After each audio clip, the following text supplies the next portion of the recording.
Hello there and welcome to Extreme World. The Arab-Jewish conflict, a historical struggle that has been going on for decades, has once again turned into a full-scale war.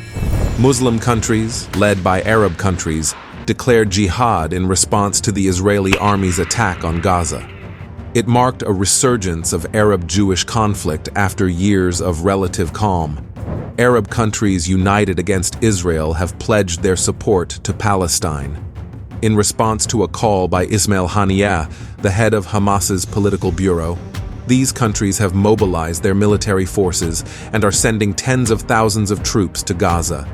It is reminiscent of the unity shown by Arab nations during the Yom Kippur War in 1973, when Syria and Egypt rallied Arab nations against Israel. Hezbollah, a Lebanese Shiite Islamist political party and militant group, has publicly announced its involvement in the conflict. They signaled a major attack against Israel soon. The group has already carried out airstrikes on Israeli territory across the borders in Lebanon and Syria, and is preparing ground attacks in Israel. Pakistan has also issued a stern warning to Israel.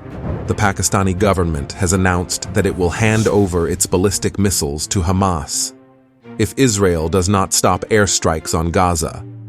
The move signals a significant escalation of the conflict and highlights the seriousness of the situation. Iran's preparations for war have shocked the world. The Iranian government has stated that there are no restrictions on Iran's use of ballistic missiles, and shortly after this announcement, the Iranian military began parading Iranian ballistic missiles through the streets of Tehran. Hezbollah's use of Iranian-made weapons and missiles poses a significant threat to Israel. It is now being claimed that Iran will send these ballistic missiles to Hezbollah. If these claims are true and Hezbollah militants use these ballistic missiles, Israel may face a tough challenge. Hezbollah leadership called on Muslim and Arab countries to unite against Israel. Hezbollah is expected to enter Israel's border soon. The Iranian-made ballistic missiles are believed to have been sent to a special organization known as the Hezbollah Death Squad, which has 5,000 militants. If these militants use these ballistic missiles, it could create significant problems for Israel. In Yemen, local organizations have expressed their support for Palestine and even called on the Yemeni people to join them. Iran-backed Houthi militants in Yemen have announced their alliance and expressed their desire to unite with Hamas against Israel.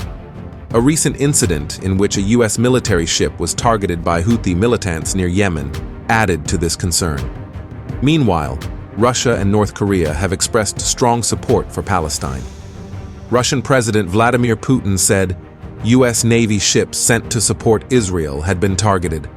North Korean leader Kim Jong-un has also expressed support for Palestine and made threatening statements against Israel and the United States.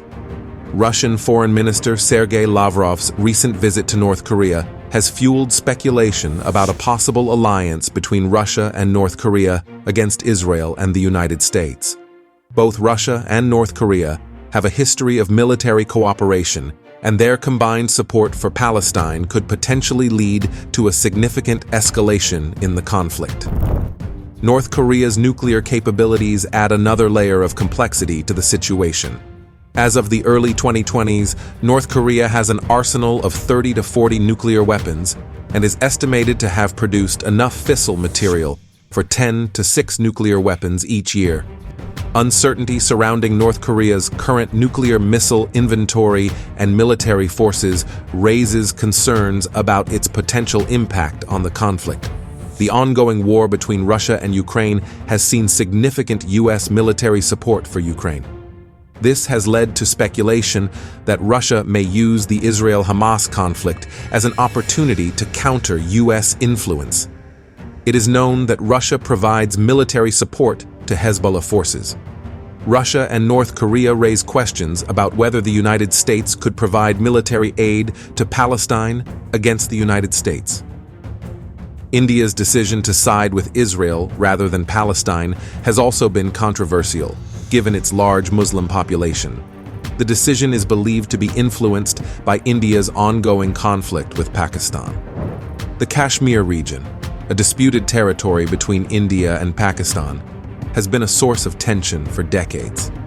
The unresolved status of the region has increased friction between the two countries. This ongoing conflict has prompted India to seek alliances to strengthen its position.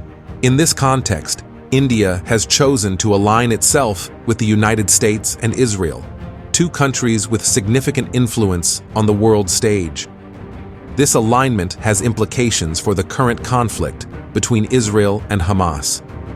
The Indian government's decision to side with Israel has raised concerns that this local conflict could potentially escalate into a larger geopolitical conflict involving the US, Russia, India, and Pakistan.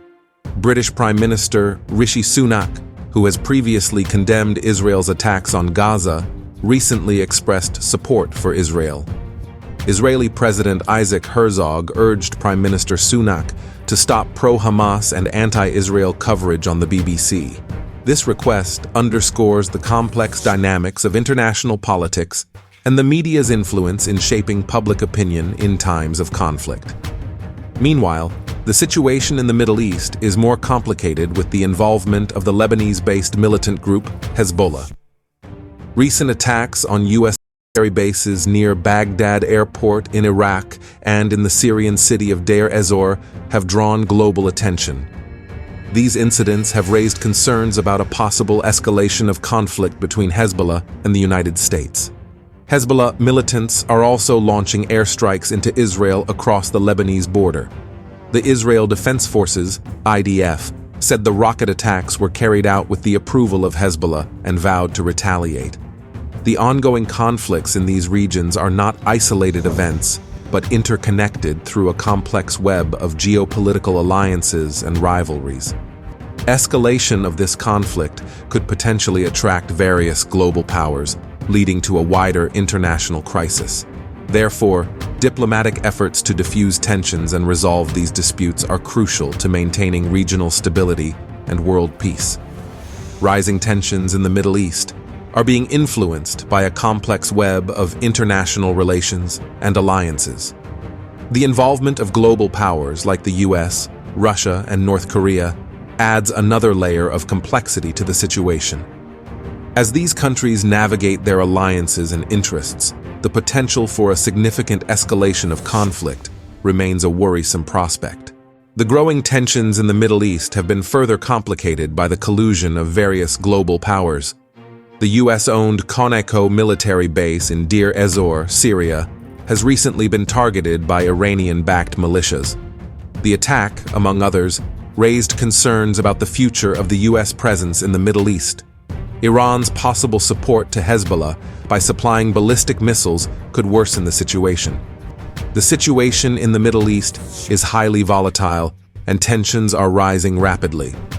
Iran's war preparations and the unity of Arab countries in support of Palestine, along with Hezbollah's planned attacks on Israel,